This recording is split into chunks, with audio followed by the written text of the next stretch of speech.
Trump refuses to condemn Russian aggression against Ukraine as world leaders denounced Russia's aggression against Ukraine. President Donald Trump waited more than a day before offering a muted response about the clash, leaving the task of criticizing Moscow to the outgoing U.S. ambassador to the UN. When asked how he felt about the clash, Trump said, "Not good. Not happy about it at all." He seemed reluctant to blame Russia, adding, "We do not like what's happening either way. And hopefully it will get straightened out." Trump spoke to reporters just days before he is expected to meet with President Vladimir Putin at a G20 meeting in Argentina. In the 24 hours after Russian ships opened fire on and seized 3 Ukrainian vessels near Crimea, German Chancellor Angela Merkel, a spokesman for British Prime Minister Theresa May, the foreign ministers of Germany, the UK and Canada, European members of the Security Council, including France, Sweden, Poland, the Netherlands and the UK, as well as several U.S. lawmakers expressed grave concern and called for a de-escalation.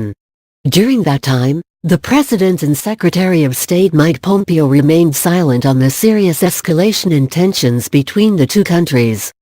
After Trump spoke to reporters, a day and a half after the confrontation, Pompeo released a statement expressing deep concern, condemning Russia and calling for restraint from both parties. But it fell to Ambassador Nikki Haley to reprise her role as the administration's leading and toughest voice on Russia, leaving analysts concerned that the White House silence and then Trump's low-key response would be read as encouragement, if not acquiescence. He can play Trump if there's not a strong Western response in terms of a statement, but also one that says there will be consequences unless Russia ceases and desists. The Russians may conclude they can get away with this, said Stephen Pfeiffer, a William J. Perry Fellow at Stanford University and expert on Russia, Europe and the former Soviet states. "It's striking that Washington was silent on this yesterday," said Pfeiffer, a former U.S. ambassador to Ukraine. He added that Trump's restraint does not position him well for the anticipated meeting with Putin.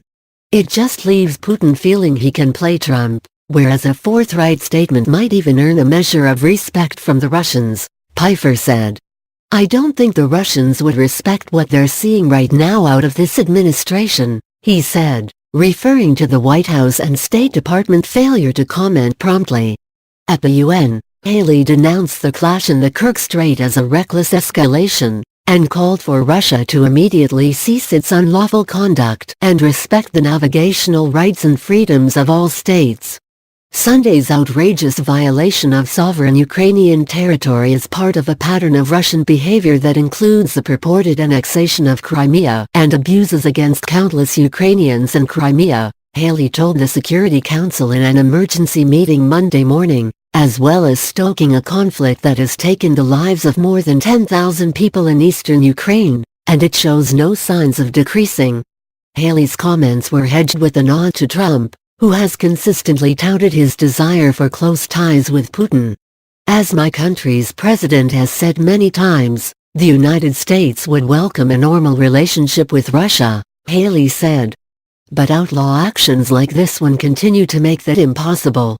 John Herbst, also a former U.S. ambassador to Ukraine, said that a strong statement from Haley about this situation probably covers the administration, but acknowledged that her lame duck status, "she leaves the job at the end of the year," tempers the power of her remarks.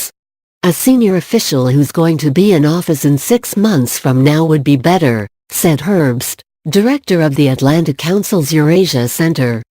Deeply shadowed beyond Haley, the State Department's special representative for Ukraine negotiations, Kurt Volker, tweeted a question: "Russia rams Ukrainian vessel peacefully traveling toward a Ukrainian port. Russia series ships and crew and then accuses Ukraine of provocation?" Those comments just underscore the lack of a robust response from other quarters of the administration.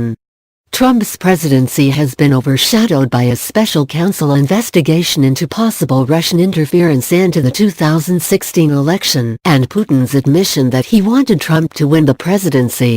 The president also has a long history of being equivocal on Russia's internationally condemned annexation of Crimea, which is central to the clash on Sunday. The Ukrainian Navy says its ships were planning to enter the Kerch Strait to access the city of Mariupol before they were fired upon by the Russians. The strait runs between the Crimean Peninsula and Russia, and is an important economic lifeline for Ukraine, as it allows ships leaving the port city of Mariupol to access the Black Sea. But it's also the closest point of access for Russia to Crimea, a peninsula Moscow invaded and annexed in 2014. Trump has been seemingly reluctant to condemn Russia for that act, repeatedly suggesting instead that Crimeans welcome the invasion or that because many are Russian-language speakers they belong to Russia. In June, before his summit with Putin in Helsinki, Finland, Trump was asked if he was going to accept Russia's annexation of the peninsula. "We're going to have to see," the president said. It's still not clear what the two leaders actually discussed. And after a G7 summit in Canada, also in June, Trump made a series of eyebrow-raising comments about Crimea and Russia, avoiding the word annexation and instead referring to something that happened. He blamed Obama for Crimea's annexation, pointed to all the money Russia is spending on the peninsula and suggested that Russia's expulsion from the G8 because of the annexation should be reversed. "This used to be the G8, not the G7, Trump said in Canada. "And something happened a while ago, where Russia is no longer in. I think it would be an asset to have Russia back in."